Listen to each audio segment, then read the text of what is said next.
اور نیچے جو وہ سبسکرائب کا بٹن ہے نا اس کو ہٹ کرو، جلدی سے کرو سبسکرائب سبسکرائب سبسکرائب۔ عمومی طور پہ ہوتا یہ ہے کہ لوگ کہتے ہیں جان ہے تو جہان ہے۔ جان اور جہان کا فلسفہ ہم بچپن سے سنتے آئے۔ لوگ کہتے ہیں جائیداد چھوڑ دو، فلاں چھوڑ دو، فلاں چھوڑ دو، نظریات پر بھی کمپرومائز کر لیتے ہیں۔ جب جان نہیں ہے تو پھر باقی کیا؟ جان ہے تو جہان ہے۔ اس فلسفے کو حسین ابن علی نے بدل کے رکھ دیا کہ جان ہے تو جہان ہے۔ حسین نے بتایا جان نہیں ہے پھر بھی پوری کائنات تیری ہے۔ لوگ یہ کہتے ہیں کہ اگر لٹ گئے تو پھر سب کچھ برباد ہوگا۔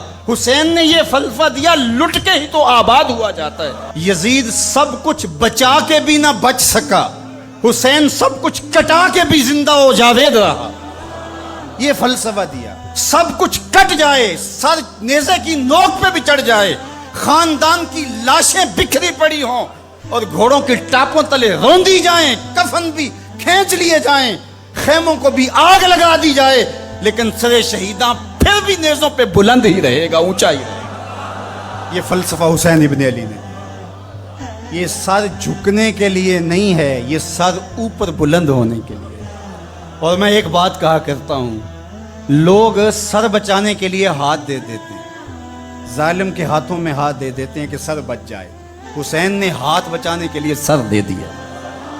ہم نے بچپن سے لے کر کے لڑکپن تک اور لڑکپن سے لے کر آج تک حضرت نبی رحمت صلی اللہ علیہ وآلہ وسلم کا یہ فرمان سنا ہے، من رآ منکم منکرا فلیغیرہ بیدہ فإن لم یستطع فبلسانہ فإن لم یستطع فبقلبہ وذلک اضعف الایمان، او کما قال النبی صلی اللہ علیہ وسلم۔ تم میں سے اگر کوئی برائی کو دیکھے تو وہ ہاتھ سے روکے، ہاتھ سے نہیں روک سکتا تو زبان سے روکے، اور زبان سے بھی نہیں روک سکتا تو کم از کم دل سے برا جانے۔ اور یہ سب سے کمزور ترین ایمان کا مرتبہ تھا۔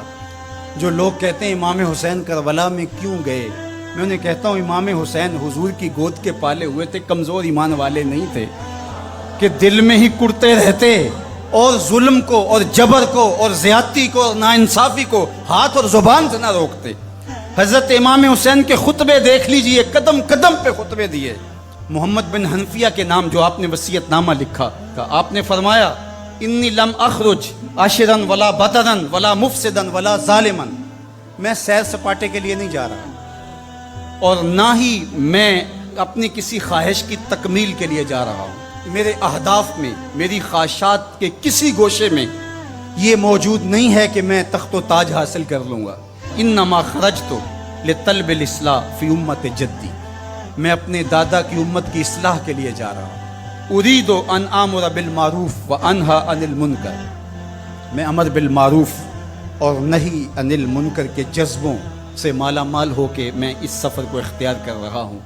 جب شریعت کا مذاق اڑایا جا رہا ہے، شریعت کی شکل بدلی جا رہی ہے، خلافت کا رشتہ قرآن سے ٹوٹ گیا ہے اور ایک نئی صورت دین کو دی جا رہی ہے، اور جو اس سانچے میں ڈھل کے دین نکلے گا وہ محمد عربی کا دین نہیں ہوگا، جو طائف کے بازاروں سے لے کے مکے کی گلیوں تک، احد سے لے کر غزوہ حنین تک حضور نے خود اور اپنے اصحاب کو تکلیف میں ڈال کے جو دین دیا، جو امت تشکیل دی، یزید اس سارے نظم کو بدل رہا ہے، تو کیا نبی کا نواسا جس کو حضور نے گود میں پالا ہو وہ خاموش ہو کے بیٹھ جائے؟ کہا حسین ایسا نہیں ہونے دے گا، اور اس کی جو بھی قیمت ادا کرنا پڑی حسین وہ قیمت ادا کرے گا۔ اور پھر اس کی قیمت چھوٹی نہیں تھی جو ادا کرنا پڑی۔ اگر حضرت امام حسین رضی اللہ تعالیٰ عنہ اس وقت کربلا کے تپتے ہوئے ریگزار میں، اس میدان حق و باطل میں اپنی قربانی پیش کر کے جبر کا راستہ نہ روکتے تو یہ بات اچھی طرح سے ذہن نشین کر لیجئے، اسلام کی یہ شکل جو آپ کو دکھائی دے رہی ہے یہ موجود ہی نہ ہوتی۔ دنیا کے اوپر کتنی تہذیبیں، کتنی ملتیں اور کتنی اقوام، جب ان کے اندر تغیر آیا تو وہ اپنی اصل صورتی چیزیں کھو بیٹھی۔ دنیا کے اوپر کتنے مذاہب، یہودیت کی شکل دیکھ لیجئے، کیا یہ وہی صورت ہے جو حضرت موسیٰ لے کر آئے؟ عیسائیت کی شکل دیکھ لیجئے، کیا یہ وہی صورت ہے جو حضرت عیسیٰ لے کر کے آئے؟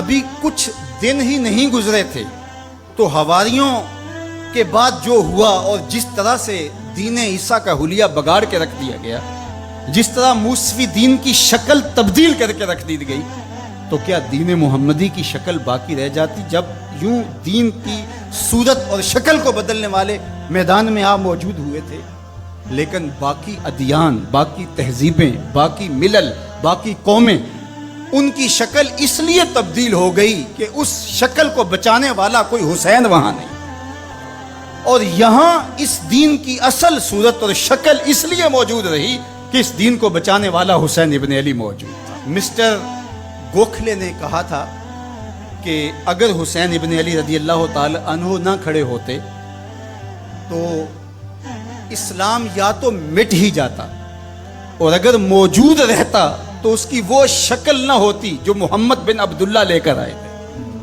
اس کی شکل وہ ہوتی جو یزید پیش کر کے جاتا۔ لیکن حسین ابن علی کی قربانی، ان کی نہضت کی وجہ سے، ان کے قیام کی وجہ سے، ان کے کھڑا ہو جانے کی وجہ سے 14 صدیاں گزرنے کے بعد آج بھی وہی اسلام ہے جو آمنہ کا لال دے کے گیا تھا۔ یہ حسین ابن علی کا کام ہے جو حسین نے کیا، اس لیے حضور نے ناز کیا حسین پر، کہا کہ حسین منی و آنا من حسین، حسین مجھ سے ہے اور میں حسین سے ہوں۔ یہ مجھ سے ہے کہ میری بیٹی کا بیٹا ہے، میری نسل ہے، میرا نسب ہے، میں حسین سے ہوں، قیامت تک میرے دین کا جھنڈا جھولتا رہے گا، تو اس کی بنیادوں میں لہو حسین ابن علی کا۔ حضرت امام حسین رضی اللہ تعالی عنہ نے ایک بات کہی تھی، جب بیعت کا آپ سے مطالبہ کیا گیا تو آپ نے یہ نہیں کہا کہ میں یزید کی بیعت نہیں کرتا، بلکہ آپ کا جملہ تاریخ ساز ہے، بڑے لوگوں کا کلام بھی بڑا ہوتا ہے اور حکمت کے نور سے بھرا ہوا ہوتا ہے، قیامت تک ایک نسب العین دینا تھا۔ یہ نہیں کہا کہ حسین ابن علی یزید کی بیعت نہیں کرے گا، بلکہ کہا مثلی لا یبایع مثلہ، میرے جیسا اس جیسے کی بیعت کیسے کر سکتا ہے؟ تو یہ قیامت تک کے لیے لاہ عمل دے دیا کہ جو حسین کے نقشے قدم چلنے والا ہوگا وہ وقت کے یزید کے ہاتھ میں ہاتھ نہیں دے سکتا، چاہے گردن کٹ جائے، بازو کٹ جائے، خاندان لٹ جائے۔